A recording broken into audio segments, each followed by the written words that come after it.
अस्सलाम वालेकुम दोस्तों, कैसे हैं आप। नजूम स्टूडियो से रज़ा अस्करी आपका अपना एस्ट्रोलॉजर आपसे मुखातिब है।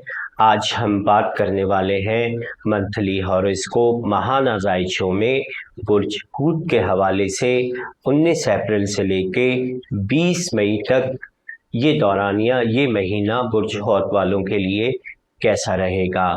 वीडियो देखने से पहले रिक्वेस्ट करूंगा, नए आने वाले लोग, तमाम दोस्त सहबाब वीडियो को सब्सक्राइब ज़रूर करें, बेल आइकन का बटन ज़रूर प्रेस कीजिएगा ताकि आपको वीडियोस के नोटिफिकेशन बर वक्त मिलते रहें और आप चैनल पर अपलोड होने वाली हर वीडियो से मालूमात हासिल कर सकें। वीडियो को लाइक ज़रूर करें और अपने करीबी दोस्त सहबाब को शेयर भी कीजिएगा। बढ़ते हैं हम जनाब वीडियो के जानिब। 19 मार्च से लेके 20 मई तक की इस तारीख के इंतखाब करने के पीछे शम्स का ट्रांजिट है। शम्स का ट्रांजिट जिस बुर्ज में जिन जिन तारीखों में होगा, हम उन्हीं तारीखों के हवाले से पूरा महीना मुंतखब करेंगे।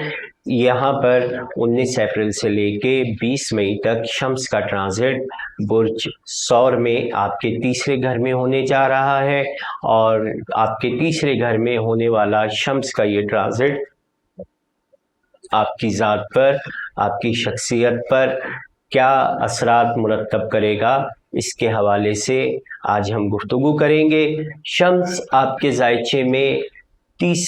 जायचे में छठे घर का मालिक सितारा है। छठे घर बुर्ज असद का मालिक सितारा है। हूत वालों को अगर हम देखते हैं तो ऐसे तमाम हूत अफराद जिनका लगन हूत है, जिनका सन साइन हूत है या जिनका मून साइन हूत है, इन तीनों अफराद को यहाँ पर ज़ोहल की वजह से मुश्किलात दरपेश हैं। ख़ुसूसन ऐसे तमाम अफराद जिनका असेंडेंट साइन है, उनको यहाँ पर ज़ोहल ज़्यादा से ज़्यादा 30% के करीब डिस्टर्ब करेगा। ऐसे तमाम अफराद जिनका सन साइन शमसी बुर्ज हूत है, जिनकी पैदाइश 19 फरवरी से लेके 20 मार्च के दरमियान की है, उनको यहाँ पर ज़ोहल का ये ट्रांजिट 50% तक मुतासिर करेगा। और ऐसे तमाम अफराद जिनका मून साइन पाइसिस है, मून साइन हूत है, कमरी बुर्ज हूत है, उन अफराद को यहाँ पर ज़ोहल का ये ट्रांजिट 70 और बाज़ को 80% तक भी डिस्टर्ब कर सकता है। ये इस पर मुनहसर है कि आपके ज़ायचा विलादत में दीगर सियारगान कितने ताकतवर हैं और आपके अपने सितारे मुश्तरी की क्या कैफियत है और आपका ज़ाती पोटेंशल कितना है कि क्या आप ज़ोहल की इस नहूसत से और इस गर्दिश से बच सकते हैं या नहीं बच सकते, और अगर ये आप पर इफ़ेक्ट हो रहा है तो कितना हो रहा है। ऐसे तमाम अफराद जिनके ज़ायचे में ज़ोहल अच्छा है, बुर्ज जद्दी में है या बुर्ज मीज़ान में है, उन अफराद को यहाँ पर ज़ोहल की इस ट्रांजिट का कम असर होगा। और ये भी याद रख लीजिएगा, ऐसे तमाम अफराद जिनके ज़ायचे में मुश्तरी पहले घर में उनकी विलादत में बुर्ज हूत में मौजूद था, उनको भी ज़ोहल के यहाँ पर ट्रांजिट का असर कम होगा।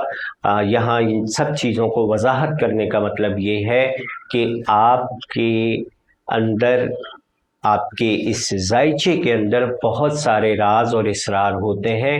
मैं यहाँ पर तमाम लोगों को एक ही लाठी से हाँकने का आदी नहीं हूँ कि जनाब बुर्ज हूत वालों की साढ़सती चल रही है तो 100% पाइसिस वाले जो है वो साढ़सती का शिकार होंगे। ऐसा नहीं होता है। हर पाइसिस वाले के ज़ायचे की एक अपनी अलग इनफरादी नौइयत होती है, उसके सैरगान की कैफियत होती है, जिसको मद्देनज़र रख के ये तयन किया जाता है कि ज़ोहल का ये ट्रांजिट आपके लिए कितना फ़ायदेमंद है और कितना नुकसानदेह है। बढ़ते हैं हम जनाब आगे वीडियो की जानिब और बात करेंगे 19 अप्रैल को शम्स आपके ज़ायचे के दूसरे घर से निकल के आपके ज़ायचे के तीसरे घर में बुर्ज सौर में टॉरस में दाखिल हो जाएगा। छठे घर का मालिक सितारा जब तीसरे घर में दाखिल होता है तो ये बुनियादी तौर पर अगर मैं बात करूंगा तो यहाँ पर छठे से ये नवी पोजीशन बनती है, और छठे घर से ये जो नवी पोजीशन बन रही है तो शम्स यहाँ पर बहुत ज़्यादा मनफी असरात मुरतब नहीं करता है। शम्स वैसे भी टॉरस के अंदर मनफी नहीं होता, बुर्ज सौर के अंदर मनफी नहीं होता है। यहाँ पर मुलाजमत पेशा अफराद के हवाले से अगर मैं बात करूँगा, ऐसे तमाम अफराद जो मुलाजमीन हैं, ख्वाह वो किसी ऑफिस में मुलाजमत करते हैं, किसी फैक्ट्री में मुलाजमत करते हैं, किसी शोरूम में या किसी दुकान में मुलाजमत करते हैं, उनको यहाँ पर शम्स का ये ट्रांजिट फ़ायदा देगा। आपके अपने मालिकान के साथ ताल्लुकात में बेहतरी आने वाली है।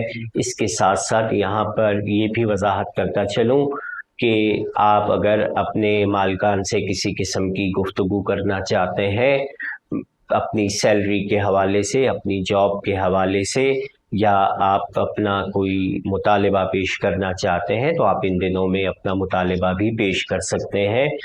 उम्मीद रखिएगा कि आपकी बात सुनी भी जाएगी, और अगर 100% नहीं तो कम से कम उसमें से कुछ ना कुछ उस पर अमल ज़रूर किया जाएगा और आपको अच्छा टाइम मिलने वाला है। यहाँ पर आगे बढ़ते हैं हम जनाब। 20 अप्रैल, 21-22 अप्रैल की अगली तारीखें क्या कहती हैं? तो 19 अप्रैल को ही यहाँ पर मुश्तरी और यूरेनस तो बदस्तूर 17 अप्रैल से किरान में चल रहे हैं। 19 तारीख को मरीख जो आपके जायचे के दूसरे घर, पहले घर में मौजूद है, और पहले घर से यहाँ पर यूरेनस और मुश्तरी के साथ तीसरे घर में किरान करेगा। यहाँ मरीख की पहले और तीसरे घर में ये तस्दीस की जो नज़र बनने जा रही है, तस्दीस की ये नज़र ताल्लुकात में बहन भाइयों के साथ, दोस्त सहबाब के साथ, कारोबारी ताल्लुकात के साथ, मोहल्ला या कम्युनिटी बेसिस पे आपकी शमूलियत कहीं हो सकती है। ऐसे तमाम अफराद जिनके ताल्लुकात में किसी किस्म की कोई रुकावट आई हुई हो, नाराज़गी आई हुई हो, तो उनको यहाँ पर इन दिनों में कोशिश अगर करेंगे तो ये नाराज़गियाँ भी ख़त्म हो जाएंगी और रुकावटें भी ख़त्म हो जाएंगी। और ये दिन आपको हो सकता है करीबी सफरात के हवाले भी आपको कहीं बाहर जाना पड़े। याद रखिएगा ये दिन इस नौयत से बहुत अहम है। 21 अप्रैल को शम्स का और प्लूटो का तरबी बनाना, स्क्वायर बनाना, ये बुनियादी तौर पर प्लूटो आपके 12वें घर में है, शम्स आपके तीसरे घर में है। तीसरे और 12वें घर के दरमियान में जब ये नज़र बनेगी तो मुख्तलिफ़ किस्म के तहफ़्फ़ुज़ात आपके अंदर बहन भाइयों के हवाले से भी पैदा हो सकते हैं, या कोई मुखालिफ आपको इस हवाले से बहका सकता है या भड़का सकता है, जिसकी वजह से आपके बहन भाइयों के दरमियान और आपके करीबी ताल्लुकात में किसी किस्म की जो है वो दूरी आ सकती है, रंजिश पैदा हो सकती है, नाराज़गी पैदा हो सकती है। इन दिनों में आपने किसी भी सुनी सुनाई बात पर अमल करने के बजाय आपने कोशिश करनी है कि आपके अगर किसी ने कान भरे हैं तो उस बात की आप तहकीक करें, और तहकीक करने के बाद उस पर अपनी राय का इजहार दें। यहाँ पर ये बात मैं इसलिए भी कह रहा हूँ कि मरीख बुनियादी तौर पर मरीख और ज़ुहल 2 सितारे आपके पहले घर में मौजूद हैं, और इन दोनों सितारों की मौजूदगी आपके अंदर ज़िद और अना को भी पैदा करेगी, और ज़िद और अना कतई तौर पर आपकी शख्सियत और आपके इज़्ज़त वक़ार के लिए अच्छी नहीं होती है। यहाँ पर बात करेंगे हम जनाब 23, 24, 25, 26, 27 अप्रैल की। तो इन दिनों में बदस्तूर जो 17 तारीख से किरान शुरू हुआ है मुश्तरी और यूरेनस का, वो आपके जायचे के तीसरे घर में चलता रहेगा, और ये आपके ताल्लुकात को महफूज रखने के हवाले से, सेफ रखने के हवाले से कुदरत की तरफ से सितारों की ये नज़र आपके तीसरे घर में मौजूद है।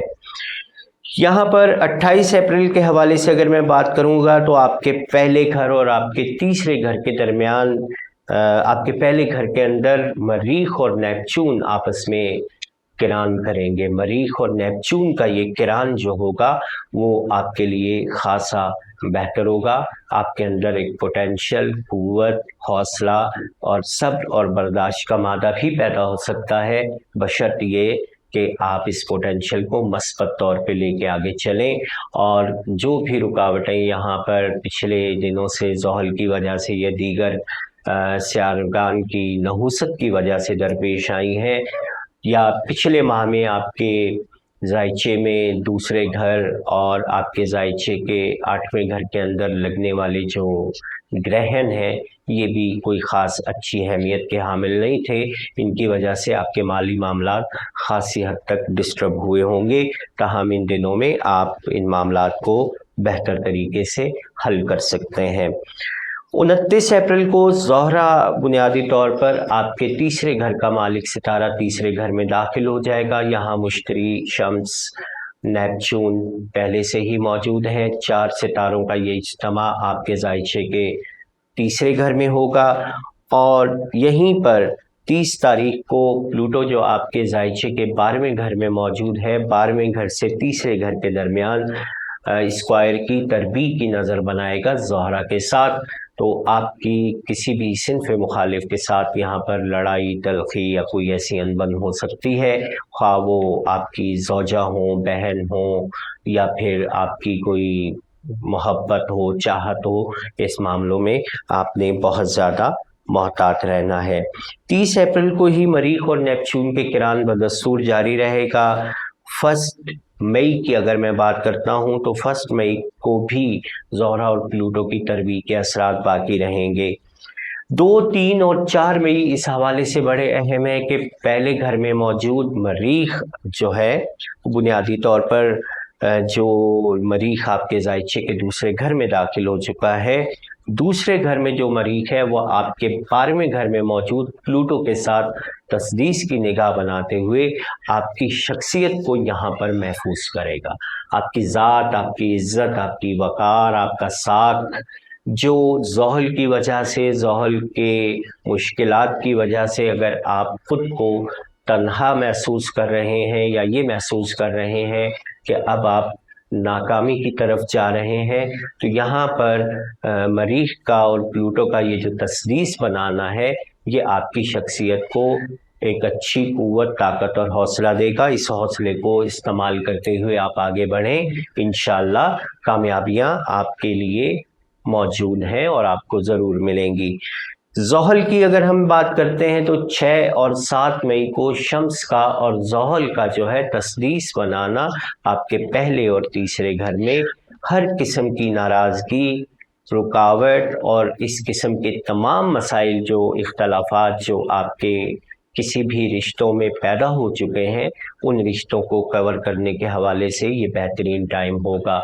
चूँकि शम्स यहाँ 6ठे घर का मालिक है और ज़ोहल आपके जायचे में 12वें और 11वें घर का मालिक है, तो ये नज़र आपके रुके हुए कामों को आगे बढ़ाने के हवाले से बहुत ज़्यादा अहम साबित होगी। ख़ुसूसन अगर किसी दोस्त अहबाब के साथ मिल कर के आप अपनी कारोबार को या मुलाज़मत में चेंज करने के हवाले से किसी किस्म का कोई ताउन हासिल करना चाहते हैं, तो यहाँ पर चूँकि ज़ोहल 11वें घर का मालिक है और शम्स आपके 6ठे घर का मालिक है, तो ये दोनों चीज़ें मिल कर के आपको अच्छी मुलाज़मत के हवाले से कोई नए मौक़े भी फराहम कर सकती हैं और नई सिमत भी आपको मिल सकती है। दोस्त अहबाब यहाँ पर माली तौर पर भी आपके काम आएंगे और यहाँ पर बहन भाई और करीबी ताल्लुकात से भी आप माली फ़वाइद ले सकते हैं। 8, 9, 10, 11 को कोई बड़ी सियारगान की ऐसी अच्छी ना बुरी कोई नज़र नहीं बन रही है। तमाम सियारगान अपनी रविश पर चलते रहेंगे, लेकिन एक चीज़ याद रखिएगा कि ज़ोहल से तीसरे घर में ज़ोहरा मौजूद है और ज़ोहल बाकायदा पूरे महीने ज़ोहल की तीसरी नज़र आपके तीसरे घर पर रहेगी। ये आपके ताल्लुकात के हवाले से, बहन भाइयों और दोस्त अहबाब से मदद लेकर आगे बढ़ने के हवाले से बहुत मुआविन होगी। इस पूरे 1 माह में आपने कोशिशें करते रहना है, अल्लाह की ज़ात आपको कामयाबी देगी और साड़सती की या ज़ोहल की नहुसतों की वजह से किसी किस्म के आपके मसले रुके हुए हैं, तो वो यहाँ पर हल होने जा रहे हैं। 17 तारीख की, अगर 17 तारीख से पहले मैं आपको ये वजाहत करता चलूँ कि 13, 14 को जो मैंने आपको زہرہ اور زحل کے درمیان میں ایک تسدیس بننے جا رہی ہے، اور زہرہ اور زحل کی یہ جو تسدیس 13، 14 تاریخ، 15 تاریخ کو بنے گی، یہ روپے پیسے کے حصول کے لیے بہت اچھی اور کارگر ثابت ہوتی ہے۔ ان دنوں میں آپ روپے پیسے کے حصول کے لیے کسی بھی قسم کی کوئی کوشش کریں، انشاءاللہ تعالی آپ کامیاب ہوں گے۔ 17 تاریخ کو شمس کا اور مشتری کا کران ہوگا۔ شمس اور مشتری یہاں کران کرتے ہوئے غروب ہو جائیں گے، جبکہ 12 مئی کو شمس اور یورنس کا کران ہوگا۔ 12 کو یورنس غروب ہو جائے گا اور 17 تاریخ کو مشتری غروب ہو جائے گا۔ غروب کا یہ مرحلہ بہت زیادہ لمبا چوڑا نہیں ہوتا ہے۔ شمس 2 درجے جب آگے بڑھ جاتا ہے 2 دن میں تو ستارہ طلوع ہو جاتا ہے۔ اسی طرح آپ یوں اس کو سمجھ لیجئے کہ 12 تاریخ کو غروب ہونے والا یورنس 14 مئی کو طلوع ہو جائے گا، اور اسی طرح 17 مئی کو غروب ہونے والا مشتری 19 مئی کو طلوع ہو جائے گا۔ 19 مئی کے بعد مشتری یہاں پر زیادہ سے زیادہ 10-12 دن کا مہمان ہوگا۔ 12 دن کے بعد مشتری کا داخلہ آپ کے ذائچے کے چوتھے گھر میں، آپ کے ذائچے کے تیسرے گھر میں ہونے جا رہا ہے۔ آپ کا ذائچے کا تیسرا آپ کے ذائچے کے چوتھے گھر میں ہونے جا رہا ہے، چوتھے گھر برج جوزا کے اندر۔ چوتھے گھر میں داخل ہونے کے ساتھ ہی یہاں پر مشتری آنے والے 1 سال کے لیے آپ کو بہت اچھے فوائد دینے والا ہے۔ اس پر میں ویڈیو اپلوڈ کروں گا، آپ اس ویڈیو کو ضرور دیکھیے گا۔ 19 مئی کی اگر میں بات کرتا ہوں تو 19 مئی کو شمس اور نیپچون کی تسدیس بنے گی آپ کے ذائچے کے پہلے گھر اور تیسرے گھر کے درمیان میں۔ یہ بھی آپ کی شخصیت کے حوالے سے، آپ کے دوست احباب کی جانب سے ملنے والی مدد کے حوالے سے بہت اچھی نظر ہے۔ اگر اوور آل میں اس پورے مہینے کی بات کرتا ہوں تو آپ اگر تنہائی کا شکار ہو گئے ہیں، یا دوستوں سے مایوس ہو گئے ہیں، یا بہن بھائیوں سے مایوس ہو گئے ہیں، یا اپنے قریبی تعلقات سے مایوسی کی طرف جا چکے ہیں، تو یہاں پر یہ تمام نظرات آپ کو مایوسی سے نکالنے کے لیے بہت اچھی اوقات دے رہی ہیں۔ ان اوقات سے فائدہ اٹھائیں اور آگے بڑھ جائیں۔ یہاں پر میں ایک چیز اور آپ کو بتاتا چلوں راہو اور کیتو کے حوالے سے۔ راہو اس وقت برج حمل میں آپ کے ذائچے کے دوسرے گھر میں ہے، اور کیتو بنیادی طور پر میزان میں آپ کے ذائچے کے 8ویں گھر کے اندر ہے۔ راہو کی دوسرے گھر میں موجودگی اچھی ہوتی ہے، بری نہیں ہوتی، سوائے اس کے کہ یہ آپ کو لنگس، تھروٹ، گلے کا، سینے کا یا نزلے زکام کا کوئی ایسا انفیکشن دے سکتا ہے۔ اور دوسری بات یہ بھی بتاؤں، یہاں پر مریخ کے ساتھ راہو کا اگلے دنوں میں کران بھی ہوگا، ایک انگارک یوگ کی ایک قسم بنے گی۔ اس پر ہم آگے بڑھ کر بات کریں گے، اگلی ویڈیوز میں بات کریں گے۔ تاہم یہ کران آپ کے مزاج میں تیزی لا سکتا ہے۔ راہو دوسرے گھر میں آپ کو شارپ مائنڈ بناتا ہے۔ زحل آپ کے پہلے گھر میں آپ کی عقل پہ اگر پردے ڈال رہا ہے، تو راہو یہاں پر آپ کے دوسرے گھر میں آپ کی عقل کو دگنا کر کے آپ کے سامنے پیش کر رہا ہے۔ اب یہاں پر آپ نے اپنے اندر موجود وہم وسوسوں کو ختم کرنا ہے، تو راہو یہاں پر کھل کر مالی معاملات کے حوالے سے، کامیابیوں کے حوالے سے آپ کی مدد فراہم کرے گا، آپ کی تھنکنگ میں، آپ کی سوچ میں وسعت لے کے آئے گا۔ زیادہ سے زیادہ اگر کیتو کی ہم بات کرتے ہیں تو کیتو 8ویں گھر کے اندر ازدواجی معاملات میں تھوڑی بہت سرد مہری لا سکتا ہے۔ بہت زیادہ لڑائی جھگڑے نہیں ہوں گے، سرد مہری کی کیفیت ہو سکتی ہے۔ اور کیتو یہاں پر 8ویں گھر میں کمر کی تکلیفات اور کمر کی تکلیف کے ساتھ ساتھ مقد میں، اور آپ کو اسٹول کے مینس آپ کو جو پرابلم ہوتے ہیں پخانے کی، اور اس طرح کمر کے جو نچلے حصے کی جو 3-4 موہرے ہوتے ہیں، اس میں اگر کسی قسم کی چوٹ لگنے سے بچائیے گا، یا کسی بھی قسم کے درد کی اگر کیفیت ہو تو اس میں آپ پہلی فرصت میں ڈاکٹر سے رجوع ضرور کیجیے گا۔ وٹامن ڈی کیتو کی دوسرے پہلے 8ویں گھروں میں موجودگی کی وجہ سے بہت زیادہ کمی آتی ہے، اس کو ضرور چیک کرا لیں، اور اگر آپ وٹامن D3 کی کمی کا شکار ہیں تو اپنے ڈاکٹر سے مشورہ کر کے وٹامن D3 لے سکتے ہیں۔ हफ्तावार वीडियो के सिलसिले में हम इंशाल्लाह अगले हफ्ते बात करेंगे, लेकिन यहाँ पर आपसे मैं रिक्वेस्ट करूँगा, वीडियो पसंद आई हो तो लाइक ज़रूर कीजिएगा, अपने दोस्त अहबाब को शेयर भी करें और अपनी राय और अपने कमेंट्स का इजहार ज़रूर करें ताकि हमें ये अंदाज़ा हो सके कि हमारी वीडियोस आपको कैसी लगती हैं। किसी किस्म की तब्दीली चाहते हैं, किसी किस्म की बेहतरी चाहते हैं तो आप कमेंट्स में इसका इजहार ज़रूर कीजिएगा। मैं इंशाल्लाह पूरी कोशिश करूँगा कि आपको आपकी मर्ज़ी के एंड मुताबिक वीडियोस बनाकर पेश की जाए। इजाज़त चाहूँगा, मिलेंगे अगले हफ्ते की वीडियो में। दुआ कीजिएगा। खुदा हाफिज़।